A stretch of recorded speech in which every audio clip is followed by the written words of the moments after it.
Welcome back to CTV Morning Live. There's a look at one of the poinsettias that we have here on set. 30 of them were brought in by Peter Roffner and Richmond Nursery. Thank you so much. That looks great. You're very welcome. Very colorful. And then all of a sudden you started taking out more and more and putting them out on the table. And I'm fascinated to hear the variety that are available out there on the market. Yeah, this year we've grown, I think, 42 varieties I counted. 42 different 42 varieties. Different varieties of poinsettias, yeah. Okay, what were you looking for within each one that you knew clients would come in or what they were looking for? Well, part of it's timing. So some of them you find are going to be turning red earlier than others. Last year we went with a lot of the early crop, which some people really liked. They wanted to see the color, but we found they blew out before Christmas. So by the time you get to Christmas, they're starting to be finished. So we got rid of some of the earlies and we got some more late ones. And then we're always trying to find like whites, for example. You can see this white, it's a little bit behind. Right? It's not quite, it's still turning colors, It's not quite there. So it's trying to find a good white, for example. So we'll get a number of different whites, and some will be earlier, and some will be later. So that's what you do, you kind of experiment. And of course, then the colors. Right. You know? Well, it's very scientific for you. For us, we go in and we look and we see the plant we like and we take it. Exactly. And for you, you have to really understand the science behind it as to when they're going to peak and when you need them out there. Yeah, I mean, you start them in July. So there's a long process. It takes a long time to get the poinsettias to where they are. So there's a lot of timing that you have to figure out, and the varieties do react differently. So in the midst of all the heat in the hot environment of July is when you're starting to book to plant everything that we need for our winter celebration. Yeah, all right, exactly. What should people know in terms of once they've come in and picked from the 42 different varieties? What should they know once they take them home? Because as you mentioned, you want them to last through the holidays. Exactly. So you have to remember poinsettias, they're tropical plants. They're native to around Mexico.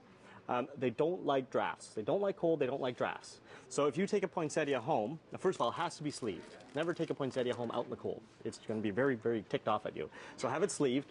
You open it up, and you've noticed the plants, the leaves are kind of upright. They're holding good color. If you get them in the draft, you're going to see they're going to start to curl up and fall off, and you're only going to have the color left. Okay, so you can't put it, let's say, near a heat register where it gets a lot of different temperatures on it. Can't put it near your front door because you got to get a lot of draft. So get rid of the draft. Okay, then it's going to be happy. The second thing is watch your watering. Okay, they don't like to dry out. Then you get that leaf curling happening again and dropping. You don't want that. That's not very nice. Now this year, how often would you suggest watering? Well, what we do, we lift it up. Feel how heavy it is.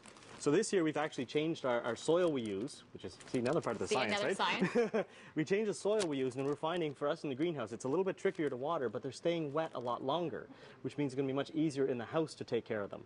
Because we know some of them, they were so vigorous last year, you'd have to water them once, sometimes even twice a day. Oh, gosh. Yeah, which got to be a lot. That wouldn't have lasted so now, and if you feel the weight of that, I'll let you hold it, you can feel it's got some weight to it. It does have weight to it. Yeah, so it's got, our mix now has compost in it, so that gives it a bit of weight and a bit of holding power, and also a bit of nutrients. So then you don't have to fertilize them as much.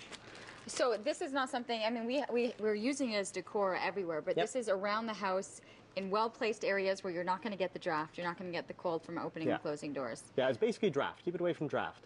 Okay. Yeah. I always say it's really easy to keep a poinsettia alive, but it's harder to make them look really good. Okay, we were out down in actually Malta, and they had ones the size of trees, big trunks like that. They were huge, but they had all yellow leaves. The bracts, which is the colored part, were really small and weeny, and they didn't look good. You know, so keep them in the right spot, and then they're going to look good, but it's easy to keep them alive. These ones are talking about the different types. You've got these that have the mixture of almost the white and the red in between. Yeah, this is they call these the marbles, but they have the in between.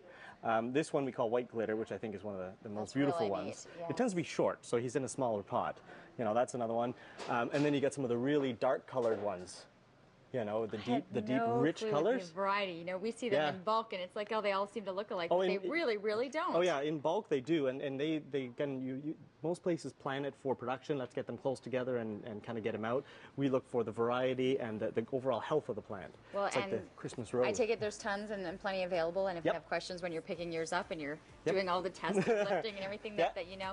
And of course, always great information and wonderful product at Richmond Nursery. Always great to see you here. Thank you. We're going to take a short commercial break. I do believe we have Today's the Day coming your way right after this.